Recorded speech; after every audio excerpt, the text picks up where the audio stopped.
Hello guys! Welcome back to Geetka diaries. ఎలా ఉన్నారు అందరూ? మీరు అడిగినట్టే ట్రెడిషనల్ అయితే వచ్చేసాననమాట. సో, మీరిక్కడ ఒక విషయం గమనించాలి. ఏంటి అంటే, మీరు అడిగింది నా వల్ల అవుతే, అది నాతో పాసిబుల్ అయితే నేను ఖచ్చితంగా చేస్తాను గైస్. సో, నేను చాలా సార్లు పోస్ట్‌లలో పెట్టి అడిగాను. అండ్ వీడియోస్‌లో గూడా అడిగాను. లైక్ మీకు ఎలాంటి కంటెంట్ కావాలి? ఆర్ మీకు ఏం కావాలి చెప్పండి, నేను ట్రై చేస్తాను నాకు పాసిబుల్ అయితే అని చాలా సార్లు అడిగాను. But you guys are never encouraging me. I don't know why. But it's okay. Some people are there who are encouraging me from the start to now. అప్పటి నుండి ఇప్పటి వరకు నన్ను ఎంకరేజ్ చేసే వాళ్ళు చాలా మంది ఉన్నారు.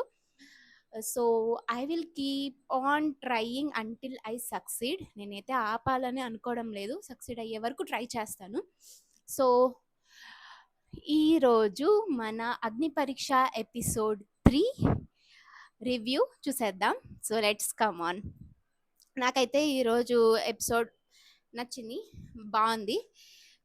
మెయిన్లీ రాజ్ కుమారి గారు వచ్చినప్పుడు నాకైతే బాగా అనిపించింది అనమాట. తన స్టోరీ అండ్ తన ఇచ్చిన ఆన్సర్స్ అండ్ తన clarity, everything was very very good అనిపించింది. సో మనకైతే ఫస్ట్ వచ్చేసి శివ సృష్టి వ్యాకరణం శివ సృష్టి వ్యాకరణం. సో తనైతే చాలా మోడ్రన్గా, స్టైలిష్గా ఉంది. అండ్ మోర్ ఓవర్ తను చాలా లైక్ కాంపిటీషన్స్లో కూడా చేసిందనమాట. Like miss India, miss world, ఇలా ఇంటర్నేషనల్ కాంపిటీషన్స్లో కూడా చేశారు. అది కూడా బాగుంది. అండ్ తను వచ్చేసి ఒక టెడెక్స్ స్పీకర్ అండ్ 11+ years నుండి ర్యాంప్ వాక్ మోడల్గా కూడా చేస్తుంది. And she did in ad films also. So తన bio was very good. And ఇంకా వచ్చేసి తనైతే ఇక్కడ నేను నా స్టోరీ చెప్పాలి అని అనుకుంటున్నాను అని అయితే స్టార్ట్ చేసిందనమాట. సో తన స్టోరీ అయితే చెప్పుకోమన్నారు. లైక్ సాఫ్ట్వేర్ డెవలపర్ తను.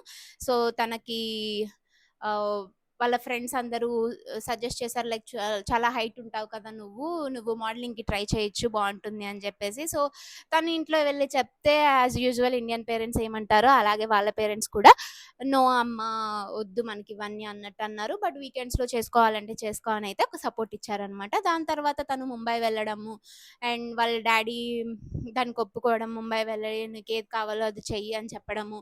సో ఇలా అయితే తనకైతే కొంచెం మంచిగానే ఫ్యామిలీ సపోర్ట్ ఉందని అయితే అనిపిస్తుంది. అండ్ బ్యాడ్ థింగ్ ఏం జరిగింది అని అన్నప్పుడు తన బాయ్ ఫ్రెండ్ గురించి చెప్పిందనమాట. లైక్ తన బాయ్ ఫ్రెండ్ డాన్స్ చేయడానికి ఒప్పుకోలేదు. గట్టిగా ఒక స్లాప్ ఇవ్వడం వల్ల ఇయర్ డ్రమ్ డ్యామేజ్ అయింది అని చెప్పేసి. సో అండ్ డాక్టర్స్ వచ్చేసి అంత సీరియస్ ఏం కాలేదు, సో ఏం సర్జరీస్ అట్లాంటివి ఏం అవసరం లేదని చెప్పారని అయితే చెప్పిందనమాట. సో ఇది పెద్దగా మ్యాటర్ ఏం అనిపించలేదు. బట్ యా, తనకి అది పెద్ద మ్యాటర్ అయి ఉండొచ్చు. అండ్ నెక్స్ట్ తను ఇంకా వెంటనే ఇంకొక స్లాప్ తన బాయ్ ఫ్రెండ్కి తను మాస్టర్స్లో వెళ్ళినప్పుడు జడ్జిగా వెళ్ళడం వల్ల సంథింగ్ లైక్ దట్ చెప్పుకొని వచ్చింది. సో తర్వాత వంట వచ్చా అని చెప్పేసి తనతో చపాతీ చేపించారు. అండ్ ఆర్గ్యుమెంట్స్ చేయగలదా అంటే నువ్వు చాలా సార్టెడ్గా ఉన్నావు, నువ్వు బిగ్ బాస్ హౌస్లో బతకగలవా అంటే కూడా కొంచెం శ్రీముఖితో మంచిగానే చేసింది, బాగానే వాదిచ్చింది అని అయితే అనిపించింది అనమాట. సో తన గురించి అయితే ఇదే. తనకైతే ఒక 2 greens ఇచ్చేసి పంపించారు. సో తనైతే బాగానే మేనేజ్ చేయగలదు అని అయితే అనిపిస్తుంది. బికాజ్ తనని ఇంకో క్వశ్చన్ అడిగినప్పుడు కూడా చెప్పింది కదా తను, లైక్ ఏమని అంటే, నేను ఇటే బిగ్ బాస్ సిచ్యువేషన్స్ నేను చేయగలను. బికాజ్ నేను ఆల్రెడీ బాంబేకి వెళ్ళి, ఒక తెలుగు అమ్మాయి అయ్యుండి బాంబేకి వెళ్ళి అక్కడ ఈ మోడల్ ఇండస్ట్రీలో అంతా లైక్ పడిపోవడం, రిజెక్షన్స్ని ఫేస్ చేయడం అండ్ మళ్ళీ ఆ రిజెక్షన్స్ నుండి మళ్ళీ ఫస్ట్ నుండి స్టార్ట్ చేసి మళ్ళీ రావడం. సో ఇదంతా నాకు అలవాటు ఉంది అనేసి తనైతే మంచిగానే చెప్పుకునింది. సో తనకి మంచిగా confidence levels and energetic levels everything యాక్టివ్గా ఉంది. సో తనకైతే 2 greens ఇవ్వడం ఈజ్ వ్యాలిడ్ పాయింట్ అని అయితే నాకు అనిపించింది అనమాట. దాని తర్వాత అయ్యప్ప సాధు వచ్చారు. సో ఈయన అయితే ఫస్ట్ పూజారి వేషంలో వచ్చేసి హారతి ఇచ్చారు. హారతి ఇచ్చి వీళ్ళందరికీ స్వీట్స్ ఇచ్చేసి అయితే వెళ్లారనమాట. మళ్ళీ నెక్స్ట్ మళ్ళీ వచ్చినప్పుడు మంచిగా ఆహ్, కాస్ట్యూమ్ అంతా చేంజ్ చేసుకొని ఒక నార్మల్ పర్సన్ ఎలా వస్తారో అలా వచ్చారు. సో, ఆహ్, ఆయన ఏమి చెప్పాలనుకుంటున్నారు అంటే, నేను పూజారిగా ఉండి కూడా హ్మ్. వేరే వేరే వాటిల్లో గూడా నేను చెయ్యగలను. నాట్ ఓన్లీ నేను పురోహితుడినే కాదు. నాకు వేరే స్కిల్స్ కూడా ఉన్నాయి. బట్ నాకు ప్రూవ్ చేసుకునే ఆపర్చునిటీ దొరకడం లేదు అనైతే చెప్పారనమాట. బికాస్ తను భీమవరంలో తను భీమవరంలో ఉంటారు. సో, ఆయనకి అక్కడేమన్నా మూవీ ఆడిషన్స్ అలాంటివేమన్నా జరుగుతున్నప్పుడు గూడా తను వెళ్లి ఆడిషన్స్‌కి వెళ్ళినప్పుడు నువ్వు పూజారి పనే చేసుకో. ఇవెందుకు అన్నట్టుగా మాట్లాడడం ఇవన్నీ ఫేస్ చేసి వచ్చారనమాట. సో, తను ఏంటంటే పూజారి అంటే ఓన్లీ పూజకే పరిమితం కాదు. నేను వేరేవి గూడా చేయగలను అనేసి ప్రూవ్ చేసుకోవడానికి వచ్చారు. సో, బట్ సో, తనని అడిగారనమాట. "నువ్వు ఇది కాకుండా ఇంకేం చేయగలవు" అనంటే, "నేను మోడలింగ్ ఆహ్, ట్రైనింగ్ తీసుకుంటున్నాను. అండ్ నేను డాన్స్ కూడా చేయగలను" అని చెప్పారు. So, dance చేయమన్నారనమాట. 'జిగేల్ రాణి' సాంగ్‌కి డాన్స్ చేశారు. యాహ్! యావరేజ్‌గా ఓకే. పర్లేదు. అంటే ఆయన ఔట్ ఆఫ్ బాక్స్ నుండి వచ్చి, సో, ఇది చేయడం అంటే కంఫర్ట్ జోన్ నుండి వచ్చి ఇది చేయడం అనేది నాకు మంచిగా అనిపిచ్చింది. కానీ జడ్జెస్ వచ్చేసి, "లేదు మీరు ఉన్న పొజిషనే ఒక మంచి పొజిషన్. సో, మీకు ఇది అవసరం లేదు అనిపిస్తుంది" అని జెప్పారు. బట్ ఆయనొచ్చిందే దానికి కదండీ! ఆయనొచ్చిందెందుకు? నేను పూజారిగానే కాదు. నేను ఇవి గూడా చేయగలను. నేను చూపించుకోగలను అని చూపియడానికే వచ్చారు. బట్ మీరేమో ఆయనకి ఆపర్చునిటీ ఇయ్యకుండా యాహ్! ఓకే. ఫైన్. అంటే యావరేజ్, అబోవ్ యావరేజ్ అలా చేసినా, ఆయనైతే చాలా వరకు ప్రయత్నించారు. చేయగలుగుతున్నారు. సో, ఒక గ్రీన్ అయినా కనీసం ఇచ్చుంటే బావుండేది. ఆహ్, అన్ని రెడ్స్ ఇచ్చైతే పంపించేసేసారు. సో, అయ్యప్ప సాధు గారి స్టోరీ అనమాట. అంటే శ్రీముఖి కూడా చెప్పింది బెస్ట్ ఆఫ్ ది బెస్టెస్ట్ ఇస్తామని. మరి గాయత్రి అంత బెస్ట్ ఆఫ్ ది బెస్టెస్ట్ ఏం చేసిందో నాకైతే అర్థం కాలేదు. లాస్ట్ ఎపిసోడ్‌లో గాయత్రి చేసిన దాంట్లో మీకేమన్నా అనిపించిందా? బెస్ట్ ఆఫ్ ద బెస్టెస్ట్ ఇచ్చిందని. So, yeah! ఈయనైతే కొంచెం బానే చేశారు. But yeah! Fine. It's fine. తర్వాత నెక్స్ట్ అపర్ణ ఫ్రమ్ వైజాగ్. తనొచ్చేసి డిఫెన్స్ అకాడమీ పెట్టి నడుపుతున్నారు. తనకైతే చిన్నప్పుడు మీన్స్ తను చదువుకునే ఏజ్‌లోనే ఫాదర్ అండ్ బ్రదర్ చనిపోవడం వల్ల అండ్ మదర్‌కి ఐస్ కూడా మంచిగా కనిపించవు. సో, వాళ్ళ మదర్‌కొచ్చే పెన్షన్‌లోనే వీళ్ళిద్దరూ గడపడం, బతకడం అనమాట. అండ్ తనకి చదువుకోవడానికి కూడా మంచి సోర్స్ లేదు. Because financially not much stable కాబట్టి. సో, తిన విషయానికొస్తే ఆహ్, ఏంటో మరి తనకు ఆల్రెడీ అకాడమీ ఉంది అని చెప్పినంకనే మీరు బయటనే ప్రూవ్ చేసుకోవచ్చు. ఇక్కడికి రావడం అనేది మీరు జస్ట్ ఫైనాన్షియల్‌గా వచ్చినట్టుగా ఉంది. మీ అకాడమీని ప్రమోట్ చేసుకోవడానికొచ్చినట్టుగా ఉంది అని చెప్పేసి అపర్ణకి 2 రెడ్స్ ఇచ్చారు. ఫస్ట్ ఎవరంటే మాధవి అండ్ అభిజిత్ ఇచ్చారు. సో, తను వెంటనే ఇంకా ఎమోషనల్ అయిపోయిందనమాట. ఇంకా ఏడ్చేసింది. 2 సార్లు అటు ఇటు వెళ్ళేసొచ్చింది. లైక్ స్టెప్స్ దగ్గరికి వెళ్ళిపోతా అన్నట్టుగా వెళ్ళేసొచ్చింది. సో, తను కొంచెం ఎమోషనల్ అయిపోయింది. ఎమోషనల్ అవ్వకుండా నాలో ఉండే స్ట్రెంగ్త్స్ కూడా చూపిచ్చుకోవడానికి ఒక ఆపర్చునిటీ ఇమ్మని ఏదన్నా అడుగున్నా బావుండేది. బికాజ్ అప్పటికే నవదీప్ ఏమి జడ్జ్‌మెంట్ ఇవ్వలేదింకా. సో, బట్, బట్ ఏంటంటే వీళ్ళు ఆహ్, ఒక మంచిది చెప్పారు జడ్జెస్ కానీ, శ్రీముఖి గాని ఏంటి అంటే, "నీ అకాడమీ పేరు జెప్పు. మేము నీ అకాడమీని ప్రమోట్ చేస్తాము" అని జెప్పేసి. బట్ తను అకాడమీ పేరు గూడా ఏమి చెప్పలేదు. తనకేంటంటే 'బిగ్ బాస్‌కి' రావాలి అని చాలా ఉంది. తనలో ఉండే జీలుంది. బట్ తనేమంటే ఆహ్, ఎమోషనల్ అవ్వకుండా ఉండుంటే బావుండేది. ఎమోషనల్ అవ్వకుండా కొంచెం తన స్ట్రెంగ్త్స్‌ని ఇంకా చెప్పుకొని, నేను చేయగలను అని ఏదో ఒకటి చూపించుకొని ఉండుంటే బావుండేది. అండ్ తనకి అభిజిత్ అయితే యాహ్! నీ తపన మాకు అర్థమవుతుంది. బట్ చేయలేమన్నట్టుగా ఇంక అందరూ రెడ్డిచ్చేసారు. సో, తనైతే ఏడ్చుకుంటూ వెళ్ళిపోయింది. పాపం అనిపిచ్చింది కొంచెం. తను గూడా చాలా పెయిన్‌ఫుల్ సిట్యుయేషన్ నుండే వచ్చింది. ఆహ్, యాహ్! పాపం అనిపిచ్చింది. బట్ ఏం చేయలేమింకా. సో, తనైతే పంపించేశారు. అండ్ నెక్స్ట్ వచ్చేసి రామకృష్ణ నవరసాల మామ నవరసాల మామ అంట తన ఇన్స్టాగ్రామ్ ఐడి. సో నవరసాల మామ ఏం చేశాడంటే రాగానే శ్రీముఖికి నీ బ్లెస్సింగ్స్ తీసుకుంటా అక్క అని చెప్పేసి ఆ, ఒక స్టంట్ టైప్ తన ఫిట్నెస్ని చూపించుకోవడానికి అయితే ఫస్ట్ ట్రై వేశాడు. దెన్ తర్వాత వచ్చేసి ఇంకా నవరసాలు అంటే ఏంటి, నవరసాలు అంటే ఎన్ని ఉంటాయని అయితే క్వశ్చన్ చేశారు. నా నవరసాలు వేరు, నాది లవ్ ట్రాక్, మోటివేషనల్ ఇలా అని చెప్పిన తర్వాత ఇంకా నవదీప్ ఏదన్నా చెప్పంగానే వెంటనే స్టేజ్ మీదకి వచ్చేస్తాడు. సో స్టేజ్ మీదకి వచ్చేసి నాకు బ్రేకప్ అయింది, ఇప్పుడు నన్ను మోటివేట్ చేయంటే అంతగా కామెడీ జనరేట్ అయింది లైట్ గా, బట్ మోటివేట్ చేయలేకపోయాడు అంతగానం. సో నువ్వేం చేస్తున్నావు నీకే తెలియట్లేదు అది ఇది అని నవదీప్ అన్నప్పుడు కూడా తను చెప్పుకున్నాడు, లైక్ నాకు కొంచెం స్పీడ్ ఎక్కువ, నేను ఫాస్ట్గా చేసేయాలన్నట్టు చేస్తాను అని చెప్పేసి. అండ్ మాధవి గారైతే అదే వాళ్ళు ఫామ్లో రాస్తారు కదా, దాంట్లో ఇన్విజిబుల్ పర్సన్ నువ్వు అయితే ఏం చేస్తావంటే కిస్ పెడతాను అమ్మాయికి అని చెప్పేసి రాశాడనమాట. సో దానికి కొంచెం ఫైర్ అయింది ఆమె, ఇంకా వేరే ఏది ఆలోచన నీకు రాలేదా, ఈ ఆలోచనే వచ్చిందా కిస్ పెట్టాలి అనే ఆలోచన అని చెప్పేసి. సో అది కొంచెం ఫైర్ అయినట్టు, కొంచెం బేస్ వాయిస్ పెంచినట్టు చూపించారు. ఇంకా మన అభిజిత్ వచ్చేసి సరే ఒక ఛాన్స్ ఇద్దాము అని చెప్పేసి తనకైతే అక్కడ ఒక అదేంటది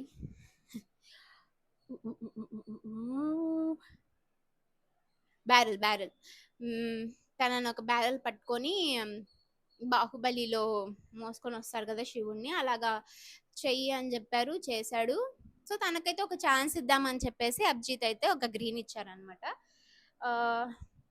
నెక్స్ట్ వచ్చేసి ఒక 4 మెంబర్స్ వచ్చారు, రాజు, అనుశ్రీ, ఇంకా ఎవరో 4 మెంబర్స్ వచ్చారు. వాళ్ళని అయితే టకటక అని లేపేశారు, ఎక్కువ చూపించలేదు వాళ్ళ గురించి. సో నెక్స్ట్ వచ్చేసి ఇంకా మన మెయిన్ రాజ్ కుమారి గారు. సో రాజ్ కుమారి గారు తనైతే నాకు చాలా క్లియర్గా ఉంది అండ్ చాలా ప్రాబ్లమ్స్ ఫేస్ చేసి వచ్చింది అని అయితే నాకు బాగా క్లియర్గా అర్థమైంది. అండ్ నేను కూడా తనని ఇన్స్టాగ్రామ్లో చూసేదాన్ని అనమాట. తను వీడియోస్ రీల్స్ చేస్తున్నప్పుడు నేను చూసేదాన్ని. తను రీల్స్ చేస్తూ అండ్ యాక్సిడెంట్ అయ్యింది తనకి, అది చూశాను నేను తను రీల్స్లో పెట్టినప్పుడు. అండ్ తర్వాత కూడా యాక్సిడెంట్ అయిన తర్వాత మిస్ రాజమండ్రియో దేనికో కూడా పార్టిసిపేట్ చేశారు, దానిలో కూడా గెలిచారు. సో ఇవన్నీ నేను ఆల్రెడీ ఆమెను ఇన్స్టాగ్రామ్లో ముందు నుండి చూస్తున్నాను అనమాట, నాట్ ఫ్రమ్ బిగ్ బాస్ అగ్ని పరీక్ష ముందు నుండే ఎప్పుడు ఒక 2-3 మంత్స్ బ్యాక్ నుండి తనని చూస్తూ ఉన్నాను. నాకు అప్పుడప్పుడు ఆమె వీడియోస్ వస్తూ ఉంటే బాగా అనిపించేది. ఆమె కలర్ గురించి అందరూ నువ్వు నల్లగా ఉన్నావు అని చెప్పేసి అలాగా డిస్కరేజ్ చేస్తూ, ఇది మనకి చాలా ఉంది కలర్ మీద, బాడీ షేమింగ్ ఇలాంటివన్నీ చేస్తూ ఉంటారు జనాలు. సో మనలో ఉండే మన తప్పులు మనకు అర్థం కావు, పక్కన వాడిని ఊరికే ఏదో ఒకటి పోక్ చేస్తూ ఉండడమే జనాలు చేసే పనులు అనమాట. సో తన విషయంలో తనకైతే 3 పిల్లలు ఉన్నారు, హస్బెండ్ అయితే చాలా అంటే ఆయన ఏం పట్టించుకోరు, ఇర్రెస్పాన్సిబుల్ పర్సన్ అని చెప్పొచ్చు వాళ్ళ హస్బెండ్. సో తనే ఇంకా అండ్ ఈమె నల్లగా ఉన్నారని చెప్పేసి రెండో పెళ్లి కూడా చేసుకున్నారంట. ఆయన వదిలిపెట్టి ఉండకపోవడానికి కారణం ఏంటి అంటే వీళ్ళ 3 పిల్లల్లో ఒక పాపకి వాళ్ళ హస్బెండ్ అంటే చాలా ఇష్టము. సో తనకి అంత ఫాదర్ ప్రేమ అలా దొరకలేదు కాబట్టి వాళ్ళ కూతురికి ఫాదర్ ప్రేమ నుండి దూరం చేయడం ఆమెకి ఇష్టం లేక ఆయనని వదిలిపెట్టయితే లేదు. బట్ తన కలలు తన డ్రీమ్స్ నెరవేర్చుకోవడానికి బయటకు వచ్చి కష్టపడుతుంది. సో ఇంకా రాజ్ కుమారి గారికి ఒక టాస్క్ టైప్ ఇచ్చారనమాట. మాధవి అంటే పేపర్లో హస్బెండ్ అని ఒక 4 పేపర్స్లో రాసిచ్చి మీకు రీజన్స్ చెప్పుకోండి, మీరు ఎంత బాధపడ్డారు మీరు అదంతా లెట్ అవుట్ చేసేసేయండి ఆ పేపర్స్ చింపుతూ ఒక్కొక్క రీజన్ చెప్తూ అనేసి. సో తనైతే ఒక 3 రీజన్స్ చెప్పారు, very valid reasons and very valuable reasons to the society also. So ఏంటి అంటే ఫస్ట్ రీజన్ వచ్చేసి అమ్మాయి పేరెంట్స్. ఎప్పుడైనా పెళ్ళైన తర్వాత అమ్మాయి పేరెంట్స్ అనేవాళ్ళు ఆ అమ్మాయికి సపోర్ట్గా ఉండాలి. ఆ అమ్మాయి వచ్చి నాకు బాధ ఉంది, నాకు కష్టాలు పడుతున్నాను నేను ఇంట్లో అని చెప్పినప్పుడు సర్లే అమ్మ సర్దుకొని బతికేసేయి, ఏముందిలే ఇంక పెళ్ళయ్యాక నీ జీవితం వేరు, మా జీవితం వేరు. నీ నీ సంసారం నువ్వు చూసుకోవాలి అన్నట్టుగా మాట్లాడే చాలా పేరెంట్స్ ఉంటారు. సో, అంటే ఇప్పుడు అమ్మాయికి ఏదైనా కష్టమొచ్చిందంటే ఇంకెక్కడికెళ్తుంది చెప్పండి? అమ్మ, నాన్న దగ్గరికే కదా ఏ అమ్మాయి అయినా వెళ్ళగలదు. సో, అక్కడికి వెళ్ళినప్పుడు అక్కడి నుండి సపోర్ట్ రాకపోతే ఆ అమ్మాయికి ఎంత బాధ చెప్పండి? సో, ఆ అమ్మాయి అన్ని బాధలు చెప్పుకున్నాక కూడా పేరెంట్స్ ఏ సపోర్ట్ చేయకుండా, ఆ అమ్మాయి చనిపోయిన తర్వాత అప్పుడొచ్చి నేను నిన్ను చూసుకునేదాన్ని గదా! నేను నా కష్టాలు నువ్వు చెప్పుకొనుంటే అని జెప్పేసి అప్పుడు బాధపడే కంటే, ముందే ఆ అమ్మాయి కష్టపడుతున్నాను నేను, నాకిష్టం లేకుండా నేనిక్కడ ఉంటున్నాను అని చెప్పినప్పుడు, మంచిగా సపోర్ట్ చేసి ఆ అమ్మాయిని మంచిగా చూసుకొనుంటే, ఆ అమ్మాయి చనిపోయేదాకా వెళ్ళాల్సిన అవసరమే లేదు ఫస్ట్ థింగ్. నెక్స్ట్‌ది చెప్పిందేంటి అంటే, హస్బెండ్ అనేవాడు పోషించగలిగే శక్తి తనలో లేదు. నేను పోషించలేను భార్య బిడ్డల్ని అన్నప్పుడు మరి ఎందుకు పెళ్లి చేసుకోవాలి? పెళ్లి చేసుకొని ఒక అమ్మాయి జీవితం, ఆ అమ్మాయికి పుట్టిన పిల్లల జీవితం ఎందుకు నాశనం చేయాలి అని జెప్పేసి నెక్స్ట్ పాయింట్ చెప్పింది. వెరీ, వెరీ గుడ్ పాయింట్ అసలు. అండ్ నెక్స్ట్ ఇంకోటొచ్చేసి అబ్బాయి పేరెంట్స్‌ని లైక్ పెళ్ళికొడుకు పేరెంట్స్ ఏం జేస్తారంటే, ఆ అబ్బాయి గురించి తెలిసిన వాడొక వేస్ట్ ఫెలో అని తెలిసినా గూడా, అప్పటికి కూడా వీడికి పెళ్లి చేస్తే మారిపోతాడేమో, వీడికి పెళ్లి చేసిన తర్వాత మార్పొస్తుందేమో వీడిలో అని జెప్పేసి, ఆ అమ్మాయికి ఆ అబ్బాయి గురించి చెప్పకుండా మోసం చేసి పెళ్లి చేసినట్టే ఇంకా. ఇప్పుడు మీరేమి మీ కొడుకు మారిపోతాడు పెళ్లయితే అని జెప్పేసి పెళ్లి చేస్తారు. బట్ అమ్మాయి కష్టాలు పడాలి వాడితో. ఆ అమ్మాయి రెస్ట్ ఆఫ్ ద లైఫ్ ఉండాలి వాడితో. సో, ఈ 3 పాయింట్స్ చాలా చెప్పారు. అండ్ ఇంకా సొసైటీలో ఉండే జనాలు తనని తక్కువ చేయడం గానీ ఇదంతా. నెక్స్ట్ వచ్చేసి నవదీప్ కళ్ళలో కూడా నీళ్ళొచ్చేసాయన్నమాట. తన బాధలు చెప్తుంటే. And everyone are impressed with whatever she said. And తనేమి అక్కడ సింపతి ప్లే చేయాలి అనైతే ఏం లేదు. తన లైఫ్‌లో జరిగింది తనైతే వచ్చి చెప్పిందనమాట. నాకైతే చాలా జెన్యూన్ పర్సనాలిటీ లాగైతే నాకనిపిచ్చింది. జెన్యూన్ తను. నేనెందుకంటే తన ఇన్‌స్టాగ్రామ్‌లో ముందు నుండి చూస్తున్నా కాబట్టి I feel and I can say she is genuine. And తను ఎంత స్ట్రాంగ్ ఉందంటే ఏ క్వెషన్ అడగని మంచి ఆన్సర్ ఇస్తుంది. Very nice.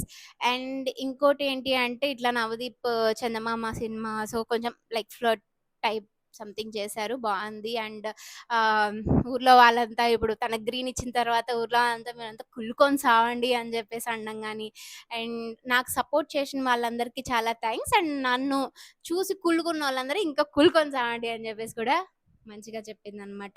నెక్స్ట్ వచ్చేసి లయ వచ్చారు. Laya she is like a pataka. తనకి మంచి పేరు ఏదైనా ఉంది అంటే పటాకా అని పెట్టొచ్చు. చిన్నగా ఉంది. అండ్ తను మాట్లాడే తీరుంది చూడండి, అట్రాక్ట్ చేసుకునే పర్సనాలిటీ అసలు. అండ్ అభిజిత్ చెప్పినట్టు don't judge a book by its cover. కరెక్ట్‌గా సెట్ అవుతుంది ఆ అమ్మాయికైతే. చాలా తెలివిగా మాట్లాడుతుంది. అండ్ తన లైక్ వెయిట్ అంతా చూసుకుంటే లీన్‌గా ఉంది గదా! లీన్‌గా ఉంది. సో, తనకైతే వెయిట్స్ వేస్తూ ఆహ్, అందరిని నామినేట్ చేయమనైతే చెప్పారు. సో, వాలిడ్ పాయింట్స్‌తో అందరినైతే నామినేట్ చేసింది. అండ్ లయకైతే 2 గ్రీన్స్ వచ్చాయన్నమాట. So, yeah! చూద్దాము. ఇంకా నెక్స్ట్‌లో తన వల్ల అయితే చాలా కామెడీ జనరేట్ అవుతుంది. స్పాంటేనియస్‌గా మాట్లాడుతుంది. యాక్టివ్‌గా ఉంది. సో, బావుంది తనైతే. నెక్స్ట్ వచ్చేసి Venky vibes. So, Venky vibes వచ్చేసి వచ్చాడు. కొంచెం వెరైటీ క్యాండిడేట్ లాగా ఉన్నాడు. కొంచెం డిఫరెంట్ క్యాండిడేట్ లాగా ఉన్నాడు. సో, యాక్టింగ్ చేయమన్నారు. పర్వాలేదు బానే చేశాడు. తనకొక టెర్రరిస్ట్ ఉన్నాడు. నువ్వే హీరో. ఎలా యాక్ట్ చేస్తావు చేసి చూపిమంటే చేశాడు. చేశాడు. నాకైతే ఓకే. ఎందుకంటే ఇప్పుడు ఆడ వేరే ఎవరినైనా చేయమంటే గూడా ఆ మాత్రం గూడా చేయలేరేమో నాకు తెలిసి. బట్ తన లెవెల్ బెస్ట్‌కైతే తను ట్రై చేశాడు. అండ్ తనొచ్చేసి తన దాంట్లో రాసున్నారనమాట. లైక్ నెక్స్ట్ జన్మలో పుడితే పందిలా పుడతాను అని జెప్పేసి. ఎందుకు అని అడిగారు. పందిలా ఎందుకు అంటే, అది దానంత హ్యాపీ లైఫ్ ఇంకేది ఉండదు. హ్యాపీగా పడుకొని బురదలో దొర్లుతూ హాయిగా ఉంటుంది. ఎవరైనా కోసుకొని తినకపోతే అంతవరకు అది హ్యాపీగా బురదలో మంచి చల్లగా హాయిగా పడుకొని హ్యాపీగా ఉంటదని జెప్పేసి. సో, అలాంటి లైఫ్ ఎవరికి వద్దు అనేసి అన్నప్పుడు మాధవి అడిగింది, "నువ్వు హార్డ్ వర్కింగ్ అని రాసావు గదా!" అంటే, ఈ జన్మలో నేను హార్డ్ వర్కింగే. బట్ నాకు ఇంకో జన్మంటూ ఉంటే నేను పందిలా పుట్టాలనుకుంటున్నాను అని చెప్పారు. సో, ఇంకా పందికి సెటప్ తెచ్చి పెట్టారనమాట. ఒక మొత్తం మడ్డంతా పెట్టేసి, అదే బురదంతా పెట్టేసి, "నువ్వు ఇందులో ఇప్పుడు పందిలాగా దొల్లాలి" అని జెప్పేసి. సో, తనైతే దాన్ని స్పోర్టివ్‌గానే తీసుకొని చేసేసాడు. అండ్ తనకైతే నవదీప్ ఒక గ్రీన్ ఇచ్చారు. మిగతా ఇద్దరు రెడ్ ఇచ్చేసారనమాట. ఒక ఛాన్స్ ఇద్దామని చెప్పేసి నవదీప్ అయితే ఇచ్చారు. సో, ఇది గైస్ ఈరోజు 'బిగ్ బాస్ అగ్ని పరీక్ష' ఎపిసోడ్ 3ది. ఆహ్, యాహ్! నాకైతే బా అనిపిచ్చింది ఈ ఎపిసోడ్. కొంచెం ఇంట్రెస్టింగ్‌గా ఉంది. Compare to the last 2 episodes. Last 2 episodes కాదు, లాస్ట్ ఎపిసోడ్ గూడా బావుంది. సో, బావుంది. ఈ ఎపిసోడ్‌లో మరి అంత జడ్జెస్ అయితే ఓవర్ యాక్షన్ జేయలేదు.